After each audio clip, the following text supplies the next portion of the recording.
नमस्कार. KTVच्या कोकण वार्तामध्ये आपलं स्वागत. प्रथम एक नजर आजच्या ठळक घडामोडींवर. जिंदाल कंपनीतील वायू गळती संदर्भात कडक कारवाई करणार, आमदार उदय सामंत यांनी दिले प्रशासनाला आदेश. जलभूमी संधारण अभियानाअंतर्गत शिरगाव ग्रामपंचायतीच्या वतीनं श्रमदानातून बांधण्यात आला वनराई बंधारा. जिंदाल कंपनीतून वायू गळतीमुळे बाधित झालेल्या विद्यार्थ्यांची आमदार उदय सामंत यांनी केली जिल्हा रुग्णालयात जाऊन विचारपूस. आणि दिगंबरा दिगंबरा श्रीपाद वल्लभ दिगंबरा या नामगजरासह रत्नागिरीसह जिल्ह्यात दत्त जयंती उत्सव मोठ्या भक्तिभावानं साजरा. यानंतरच्या बातम्या अल्पशा विश्रांतीनंतर. समंदर की गोद में पला है तू, अंगड़ाई लेते ही लहरें शुरू. आज यौवन की मस्ती छोड़, ले चलता हूं तुझे एक नए मोड़. आजा तुझे मां पुकारे अब, छेड़ देते हैं बीच से कुछ शरारत हंसी. गले लगा ले उसे ए फकीर, इंतजार कर रहा है तेरा तो. चल दे देते हैं उसे फसल की खूबसूरती तो. आजा तुझे मां पुकारे अब, मीलों आगे चलना है हमें. सिर्फ फसल नहीं, तेरे स्पर्श की चाह में बैठे हैं शहरों में भी कहीं. उनके मुख पे भी लानी है मुस्कान, उन्हें भी देनी है एक नई पहचान. आजा तुझे मां पुकारे अब. फिनोलेक्स पाइप्स पहुंचाए पानी को अपनी मां के पास. आणि आता वळूया सविस्तर वृत्तांताकडे. जिंदाल कंपनीवर पोलीस केस दाखल करण्यात आली असल्याचं सांगत येत्या 8 दिवसात या वायू गळती घटनेची योग्य ती चौकशी करून कडक कारवाई करण्यात येईल असं आमदार उदय सामंत यांनी सांगितलं. रत्नागिरीच्या जयगड परिसरामध्ये जिंदाल कंपनीच्या बाबतीमध्ये जो दुर्दैवी प्रकार घडला आणि जिंदालच्या कंपनीमधनं जो वायू बाहेर आला, वायू गळती झाली, त्याच्यामधनं 69 मुलं आणि मुली आज सिव्हिल हॉस्पिटल आणि परकार हॉस्पिटलमध्ये दाखल झालेली आहेत. त्यांची प्रकृती बघण्यासाठी आणि या संपूर्ण परिस्थितीचा आढावा घेण्यासाठी आज मी जिल्हा रुग्णालयामध्ये आलो होतो. सिव्हिल हॉस्पिटल लहान मुलांचा जो वॉर्ड आहे त्याच्यामध्ये 22 पेशंट ॲडमिट आहेत. नवीन वॉर्डमध्ये 23 पेशंट ॲडमिट आहेत. महिला शस्त्रक्रिया विभागामध्ये 14 मुलं ॲडमिट आहेत. अतिदक्षता विभागामध्ये 1 मुलगी ॲडमिट आहे आणि परकार हॉस्पिटलमध्ये 8 मुलं ॲडमिट आहेत. अशी एकूण 69 मुलं, म्हणजे 68 मुलं आणि 1 महिला अशी ॲडमिट आहेत. या सगळ्यांची मी आज विचारपूस केली. कालच्यापेक्षा यांची प्रकृती चांगल्या पद्धतीनं सुधारलेली आहे. परंतु आढावा बैठका घेतल्यानंतर तिथल्या स्थानिकांची जी मागणी आहे की हा प्रकार कशामुळे झाला आणि कोणामुळे झाला त्याच्यावर पोलीस केस दाखल केली पाहिजे, त्या सूचना मी प्रशासनाला दिलेल्या आहेत. आजच तहसीलदारांमार्फत ही पोलीस केस दाखल केली जाईल, याची पूर्ण चौकशी केली जाईल. ॲडिशनल कलेक्टरच्या अध्यक्षतेखाली समितीचं गठन आज आपण केलं आहे. त्याच्यामध्ये पर्यावरण, त्याच्यानंतर पोलीस अधिकारी, त्याच्यानंतर तिथले स्थानिक लोक आणि याचे समन्वयक म्हणून, सचिव म्हणून प्रांताधिकारी काम करतील. येत्या 8 दिवसामध्ये याची खरी वस्तुस्थिती काय आहे ती आपल्या सगळ्यांसमोर येईल आणि याच्यामध्ये जे दोषी असतील त्यांच्यावर कडक कारवाई करण्याच्या सूचना मी स्वतः केलेल्या आहेत. जो प्रकार घडला हा अतिशय दुर्दैवी आहे आणि निष्काळजीपणामुळे हा प्रकार घडलेला आहे. कंपनीनं याची दक्षता अगोदरच घेणं अपेक्षित होतं. इथल्या जनतेचं जे म्हणणं आहे ते मी तपासून बघितलं, त्याच्याशी मी देखील लोकप्रतिनिधी म्हणून सहमत आहे, प्रशासन देखील सहमत आहे. आमदार उदय सामंत यांनी जिल्हा रुग्णालयातील जिंदाल कंपनीच्या वायू गळतीमुळे बाधित विद्यार्थ्यांची पाहणी केल्यानंतर ते माध्यमांशी बोलत होते. यावेळी त्यांनी या सर्व घटनेची चौकशी करण्यासाठी समिती नेमण्यात येत असून जिंदाल कंपनीनं कंपनी परिसरात सुसज्ज हॉस्पिटल बांधावं असं सांगत भविष्यात अशा प्रकारच्या घटना घडू नये म्हणून कंपनीनं योग्य ती खबरदारी घ्यावी असंही सांगितलं. सगळ्यात महत्त्वाचा मुद्दा की जिंदाल कंपनीनं त्या ठिकाणी हॉस्पिटल उभं करतो म्हणून सांगितलं आम्ही सगळ्यांनी त्याच्यावर विश्वास ठेवला आणि आज त्या हॉस्पिटलमध्ये गेल्यानंतर डॉक्टर नाही, ॲम्ब्युलन्स नाही आणि म्हणून सगळे पेशंट आम्हाला सिव्हिल हॉस्पिटलमध्ये आणावे लागले. त्या देखील गोष्टी प्रशासनानं तपासाव्यात, कारण 100 बेडेड सुसज्ज हॉस्पिटल तयार करतो अशी जिंदाल कंपनीची कमिटमेंट होती. ते पूर्ण करू शकलेले नाहीत. त्याच्यामुळं त्यांनी सुरुवातीपासून सांगितलेल्या कमिटमेंट, त्यांनी दिलेली आश्वासनं आणि त्याची परिपूर्तता याचा अहवाल देखील ॲडिशनल कलेक्टरनी तयार करावा, या सूचना मी आज दिल्यात. काही ठिकाणी एक्स्ट्रा एक्स्केवेशनच्या देखील केसेस दाखल होत्या, जादा उत्खनन केलेल्याच्या केसेस दाखल होत्या, त्या देखील पडताळून बघाव्या. ह्या देखील ग्रामस्थांची जी मागणी आहे त्या देखील आम्ही तपासून बघणार आहोत. त्या रोडवर जे काही अपघात झाले त्या अपघातामध्ये देखील जिंदाल कंपनीनं काही सहकार्य केलं नाही असं ग्रामस्थांचं जे म्हणणं होतं ते देखील तपासायला सांगितलेलं आहे आणि कमिटी 8 दिवसामध्ये त्यांच्या निर्णयाप्रत येईल. आज तर FIR दाखल करूच, परंतु या समितीच्या माध्यमातून ज्या ज्या काही गोष्टी पुढे येतील त्याच्यावर देखील कडक कारवाई केली जाईल. कंपनीचा मनमानी कारभार असतो याच्या संदर्भामध्ये मी अनेक वेळा त्या ठिकाणी बैठका घेतलेल्या आहेत, परंतु आज माझं परखड आणि स्पष्ट मत देखील मी सरपंचांची चर्चा केली. अशा पद्धतीचा प्रसंग घडल्यानंतर कंपनी 5-50 लाखाचं एखादं काम गावामध्ये केल्यासारखं दाखवतं आहे, तिथल्या ग्रामस्थांना विश्वासामध्ये घेते आणि आपल्याला जे काही करायचं ते पुन्हा करायला सुरुवात करते. त्याच्यामुळे तिथल्या ग्रामस्थांनी, तिथल्या लोकप्रतिनिधी देखील नक्की कंपनीनं आपल्याला काय दिलेलं आहे, भविष्यामध्ये कंपनी आपल्याला काय देणार आहे आणि सेफ्टीच्या दृष्टीनं कंपनीची उपाययोजना काय असणार आहे या संदर्भातच मी कमिटीचं गठन केलेलं आहे. आणि म्हणून ग्रामस्थांना देखील विनंती केलेली आहे, शॉर्ट टर्म कुठच्या तरी गोष्टीवर विश्वास ठेवण्यापेक्षा तिथे सुसज्ज हॉस्पिटल झालं पाहिजे, ज्याला सिव्हिल हॉस्पिटलला ते पर्याय असलं पाहिजे. अशा पद्धतीची ग्रामस्थांची मागणी जी आहे ती सगळ्यांनीच मान्य केलेली आहे आणि त्या पद्धतीनं भविष्यामध्ये आम्ही कार्यवाही करणार आहोत. रत्नागिरी येथील ग्रुप ग्रामपंचायत शिरगावच्या वतीनं रत्नागिरी पंचायत समितीच्या सूचनेनुसार जलभूमी संधारण अभियान अंतर्गत पाणी अडवा, पाणी जिरवा हा उद्देश ठेवून ग्रामपंचायत कार्यक्षेत्रात श्रमदानातून वनराई बंधारा बांधण्यात आला आहे.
शिरगाव ग्रामपंचायतीच्या सरपंच फरीदा रज्जाक काझी यांच्या नेतृत्वात ग्रामपंचायत कार्यकारिणी, आशाताई, अंगणवाडी सेविका आणि प्रतिष्ठित ग्रामस्थ आणि कर्मचारी वृंद यांच्या सहभागातून हा वनराई बंधारा बांधण्यात आला.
दरम्यान हा बंधारा बांधल्यामुळे विहिरीच्या पाण्याच्या पातळीत वाढ होणार असल्याचं सांगत भविष्यात पाणी टंचाईवर मात करण्यास मदत होईल असा विश्वास शिरगाव ग्रामपंचायतीचे ग्रामविस्तार अधिकारी संतोष रोकडे यांनी KTVशी बोलताना व्यक्त केला।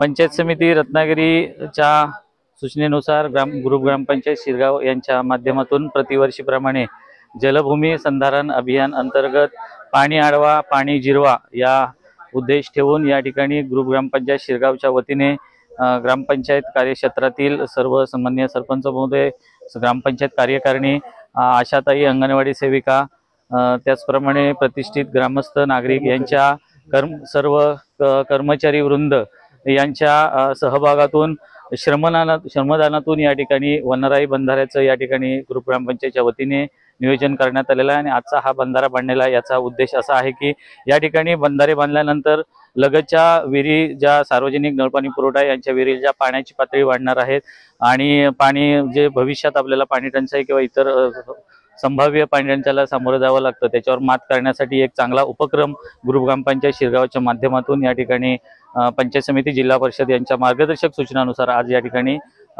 बंधारा बांधण्याचं नियोजन आम्ही केलेलं आहे। जयगड येथील जिंदाल कंपनीतून वायू गळती झाल्यामुळे अनेक विद्यार्थ्यांची प्रकृती बिघडली असून त्यांच्यावर रत्नागिरी जिल्हा शासकीय रुग्णालयात उपचार सुरू आहेत। या घटनेची तातडीनं दखल घेत शिवसेना उपनेते आमदार उदय सामंत यांनी जिल्हा शासकीय रुग्णालयाला भेट देत विद्यार्थ्यांची विचारपूस केली।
जयगड येथील जिंदाल कंपनीतून वायू गळती झाल्यामुळे अनेक विद्यार्थ्यांना त्याचा त्रास झाला।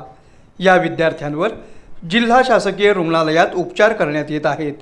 याची दखल घेत शिवसेना उपनेते आमदार उदय सामंत यांनी तातडीनं जिल्हा रुग्णालयामध्ये भेट दिली आणि त्यांनी रुग्णालयात दाखल असलेल्या विद्यार्थ्यांची भेट घेत डॉक्टरांकडून विद्यार्थ्यांच्या आरोग्याची माहिती घेतली। तसंच या घटनेची सखोल चौकशी करण्याच्या सूचना त्यांनी प्रशासनाला दिल्या आणि भविष्यात अशा प्रकारच्या घटना घडू नयेत यासाठी योग्य ती खबरदारी घेण्याच्या सूचना संबंधित अधिकाऱ्यांना देण्यात आल्या। किस्मत वाले हैं कि सभी सुरक्षित हैं, लेकिन अभी किस्मत वाले आप नहीं, किस्मत वाले हम हैं और उनके पेरेंट्स हैं। आप कैसे कौन से किस्मत वाले पेरेंट्स हैं? लेकिन सर अभी डिटेल इन्वेस्टिगेशन करवा रहा हूँ ऑलरेडी। नहीं, आप नहीं करने का, अभी उसकी पूरा इन्वेस्टिगेशन आप कराइएगा और गवर्नमेंट से पास से होगा, आपके पास से नहीं। मेरे पास कल वो यही ला क्या देंगे सेफ्टी है। मैं तो IIT बॉम्बे की बात कर रहा हूँ सर, मैं अपनी बात नहीं। माझं तेच म्हणणं आहे की ॲडिशनल कलेक्टर समितीचे अध्यक्ष, प्रादेशिक बंदर अधिकारी, फॅक्टरी इन्स्पेक्टर, प्रादेशिक, त्याच्यानंतर पोलीस डिपार्टमेंटचे DYSP आपण त्याच्यामध्ये घ्या आणि तुम्ही सदस्यच आहे।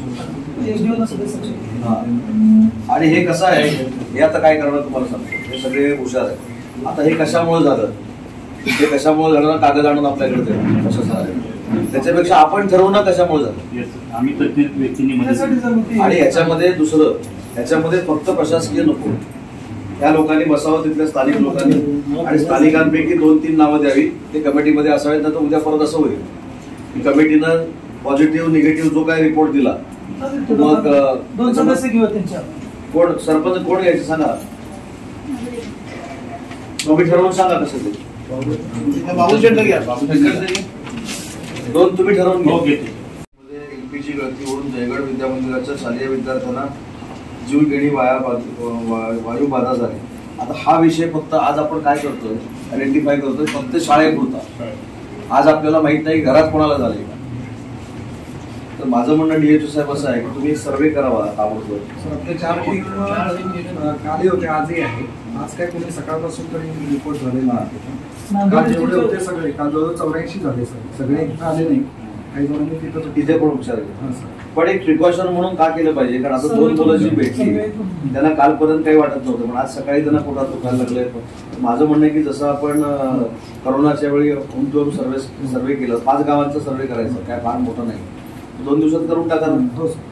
आता हा झाला मुलांचा प्रश्न. ज्यांच्या घरामध्ये वयस्क आहे त्यांना जर त्रास झाला असेल तर सगळे करतायत. सॅम्पल पण घेतात. रत्नागिरी शहरात प्रथमच 3 दिवसीय संगीत नाट्य महोत्सवाचं आयोजन करण्यात आलं आहे. रत्नागिरीच्या स्वातंत्र्यवीर वि. दा. सावरकर नाट्यगृहात 3 ते 5 जानेवारी 2025 दरम्यान हा संगीत नाट्य महोत्सव रंगणार असल्याची माहिती खलवायंचे कार्यवाह प्रदीप तेंडुलकर यांनी पत्रकार परिषदेत दिली. यावेळी अध्यक्ष मनोहर जोशी, खजिनदार श्रीनिवास जोशी आदी उपस्थित होते. NCPA मुंबई आणि खलवाईन रत्नागिरी या 2 संस्थांच्या वतीनं आज इथे आपण पत्रकार परिषद आयोजित केलेली आहे. या पत्रकार परिषदेमध्ये आपण सर्व पत्रकारांचं मनपूर्वक हार्दिक स्वागत करतो. आणि या पत्रकार परिषदेचा विषय येत्या जानेवारी महिन्यामध्ये 3, 4, 5 तारखेला आमच्या खलवांच्या 3 संगीत नाटकांचा महोत्सव NCPA मुंबई यांच्या सहकार्याने इथे स्वातंत्र्यवीर सावरकर नाट्यगृहामध्ये आयोजित केलेला आहे. त्यामध्ये संगीत ताजमहाल, संगीत अमृतवेल आणि संगीत मत्स्यगंधा अशी आमच्या संस्थेची निर्मिती असलेली 3 नाटकं आमच्या संस्थेतर्फे सादर होणार आहेत. तर त्या अनुषंगाने NCPA मुंबई, खलवाईन रत्नागिरी यांचा खलवांचा परिचय आपणा सर्वांना आहेच, पण NCPAचा परिचय आणि या नाटकांची थोडक्यात माहिती अशा स्वरूपाची एक बातमी वजा आम्ही पत्रक तुमच्यापर्यंत पोहोचवतो आहोत. त्या अनुषंगाने आपण या बातमीला ठळक मथळ्यात प्रसिद्धी द्यावी अशा प्रकारची एक विनंती या निमित्ताने करतो आहे. दिगंबरा दिगंबरा श्रीपाद वल्लभ दिगंबरा असा जप करत श्री दत्त जयंती उत्सव रत्नागिरीसह महाराष्ट्रभर मोठ्या भक्तिमय वातावरणात साजरा करण्यात आला.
उभा होणार.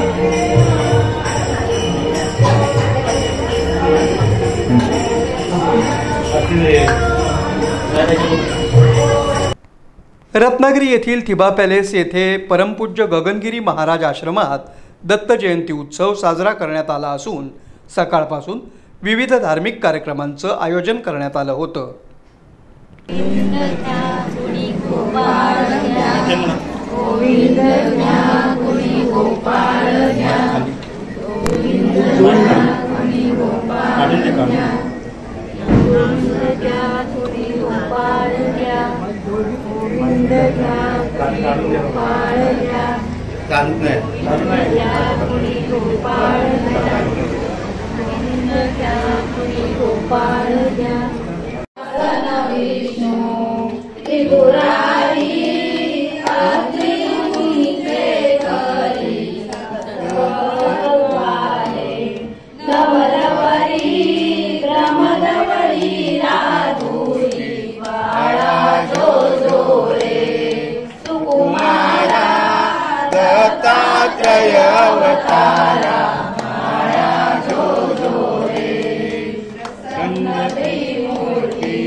दत्त जयंतीनिमित्त रत्नागिरी शहरातील विविध दत्त मंदिरांमध्ये विविध धार्मिक कार्यक्रमांचं आयोजन करण्यात आलं होतं. या कार्यक्रमासाठी आणि श्री दत्तगुरूंच्या दर्शनासाठी भाविकांनी मोठी गर्दी केली असल्याचं पाहायला मिळालं. आणि आता पाहूया दत्त जयंती उत्सवाची काही क्षणचित्र.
पुन्हा एक नजर आजच्या ठळक घडामोडींवर.